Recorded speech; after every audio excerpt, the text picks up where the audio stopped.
आज हम लोग क्लास 10th MCQ की सेकंड सीरीज़ को डिस्कस करने जा रहे हैं। तो बहुत जल्दी जल्दी मैं इस क्वेश्चन को शॉर्ट में बोलूँगी और इसके आंसर को भी डिस्कस करूँगी। वीडियो थोड़ा लंबा हो सकता है, अंत जरूर बने रहे और हो सके तो वॉइस को पॉज करके आप पहले खुद क्वेश्चन को सॉल्व करें, नहीं होता है तो आप फिर से वॉइस को सुनें। तो very first question is the true colour seen in the extreme end of the pH chart are. तो देखो, रेड कलर हमेशा टॉप में और ब्लू कलर हमेशा बॉटम में होता है, तो इसलिए आंसर फर्स्ट का ए सही है, red and blue. A student observed that the color of pH paper changes to green, dipped it in water.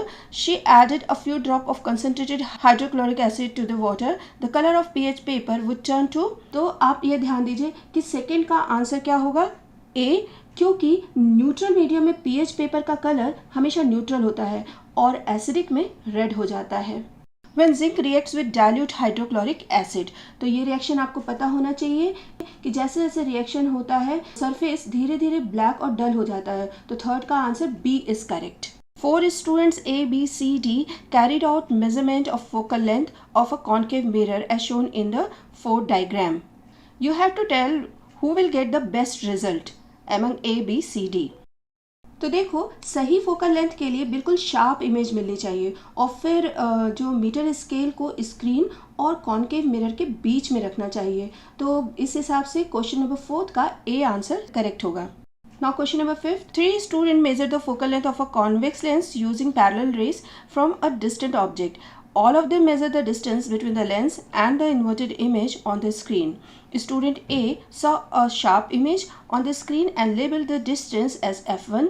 Student B saw a slightly large blurred image on the screen and labeled the distance as f2.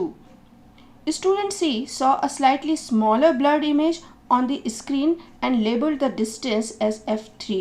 The relation between the three measurements would most likely be, तो इस question में answer C is correct.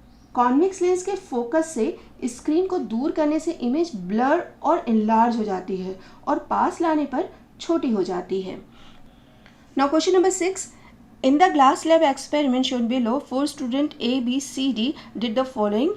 देखो, इस question में simple से ये बात है कि हमको पोजीशन बतानी है कि जब हम एक्सपेरिमेंट करें तो हमारी आंख जो है स्लैब के कितने डिस्टेंस पे होनी चाहिए। तो इसका आंसर होगा 6 का ए। देखो, हमें अपनी जो आंखें हैं ना वो ग्लास स्लैब से थोड़ा दूर ही रखना चाहिए। तो first one, the keep the eyes far from the glass slab while placing both the pins is correct. Now question number 7, out of the 4 circuits shown for studying the dependence of the current on the potential difference across a resistor, the correct circuit is, तो आपको इसमें से correct circuit बताना है। Answer मैं बता दे रही हूँ 7th का बी होगा, क्योंकि एमीटर को सीरीज में और वोल्ट मीटर को रेजिस्टर से पैरेलल में तो रखना ही चाहिए और ये भी ध्यान दें कि दोनों इंस्ट्रूमेंट की पोलैरिटी सही होनी चाहिए। Now the question number 8, the plot correctly showing the dependence on the current I on the potential difference capital V across a resistor capital R is, देखो 8 का ए आंसर सही होगा। प्लॉटेड पॉइंट ओरिजिन से होते हुए बिल्कुल straight line में होने चाहिए और जैसे जैसे पोटेंशियल डिफरेंस अप्लाई करेंगे करंट भी बढ़ते जाना चाहिए। Now question number 9, for the circuits shown in figure first and second the ammeter reading would be. तो 9th में आपको 2 सर्किट दिए गए हैं, फर्स्ट और सेकंड, इसमें आपको एमीटर रीडिंग बतानी है। तो 9th का आंसर है D.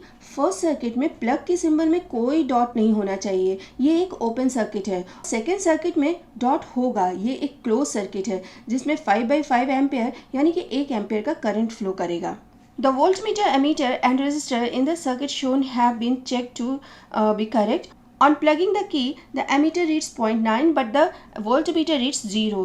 This could be because, तो क्वेश्चन 10th का आंसर है सी। एमीटर में करंट फ्लो कर रहा है लेकिन वोल्ट मीटर में डिफ्लेक्शन नहीं हो रहा है, इसका मतलब कनेक्शन कहीं लूज हो सकता है।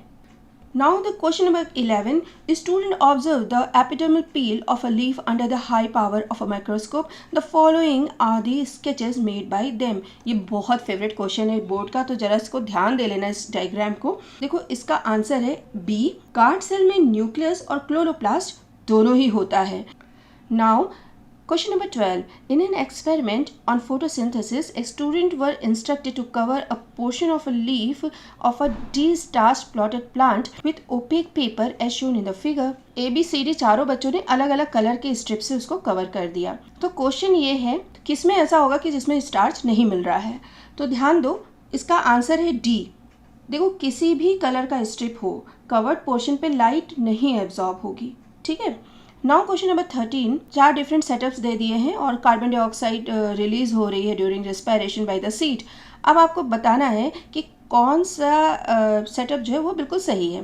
तो इसका आंसर है सी, क्योंकि ए में सीड डॉर्मेंट स्टेट में है, ड्राई है तो रेस्पिरेशन करेगा ही नहीं। बी में कुक्ड है तो इसमें लाइफ ही नहीं है, किल्ड सीड है।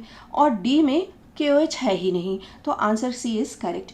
Now question number 14, student ABC given 5 resin each of equal weight. The resin was soaked in distilled water at room temperature. A removed the resin after 20 minutes, B after 2 hours and C after 40 minutes. तो आपको ये पूछा गया है कि किसमें absorption ज़्यादा होगा, किसमें कम होगा। तो देखो, 14 का आंसर सी इज़ करेक्ट। समय के साथ पानी एब्जॉर्प्शन की लिमिट अपने हाईएस्ट लेवल पे पहुंच जाती है। तो सी जो है, मतलब जिसने जितनी देर तक रखा उसमें उतनी ज़्यादा एब्जॉर्प्शन हो गई। अब क्वेश्चन नंबर 15 देख लो। The budding in yeast is illustrated by the diagram. ये बहुत ही आसान है, ये डायग्राम आपको याद होना चाहिए, अक्सर पूछ लिया जाता है। तो इसमें चूँकि एक प्रोपेगेशन निकलता है सेल का, बाहर की ओर अंदर की ओर डिवीजन नहीं होता बॉडी के। तो क्वेश्चन नंबर 15 का बी इज करेक्ट। तो क्वेश्चन नंबर 16 है, student dissolve 1 gram of sugar in 10 ml of distilled water in a beaker. A. He dissolved 10 gram of sugar in 100 ml of distilled water in beaker B. Then he dropped a few resin in each. After 2 hours he found the resin.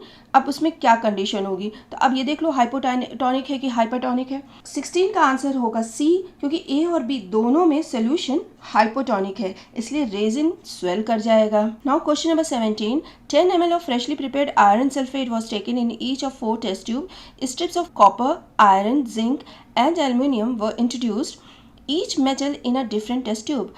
A black residue was obtained in 2 of them. The right pair of the metal forming the precipitate is. अब यहाँ पे कोई trick नहीं चलेगा, आपको reaction बहुत अच्छे से याद होना चाहिए सभी। तो क्वेश्चन नंबर 17 का आंसर है डी, जिंक और एल्यूमिनियम। जिंक और एल्यूमिनियम आयरन से ज़्यादा रिएक्टिव हैं, तो दोनों ही आयरन को रिप्लेस कर देंगे। Now the question number 18, the following symbols are usually shown on the bottle of commercial acetic acid. तो पहले में तो आग लगी हुई है और दूसरे में थोड़ा करोसिव नेचर है, तो यानी कि एसिटिक एसिड फ्लेमेबल होता है और करोसिव भी होता है। तो option A is correct. Now the question number 19, a strip of copper was placed in a beaker containing zinc sulfate solution. On observing the strip the next day it was noticed that. तो answer क्या होगा? Correct ए, copper zinc से कम reactive है, इसलिए कोई reaction होगा ही नहीं, है ना। Now the question number 20, amount of 5 ml of each acetic acid and water are mixed together and shaken well. अब एसिटिक एसिड पानी में बहुत आसानी से डिज़ोल्व हो जाता है। आप लोग चाइनीज़ और फास्ट फूड में खाते हैं, घर में सिरका प्याज बनता है, तो it will form a clear solution. तो option number C is correct. तो आज के लिए बस इतना ही, जल्दी से इसको रिवीजन कर लीजिए। Best of luck for your exam. I wish आप सब बहुत बहुत बहुत अच्छा पेपर करें और जल्दी से एग्ज़ाम के बाद मुझे कमेंट बॉक्स में बताएं कि आपको मेरा वीडियो कितना हेल्पफुल रहा।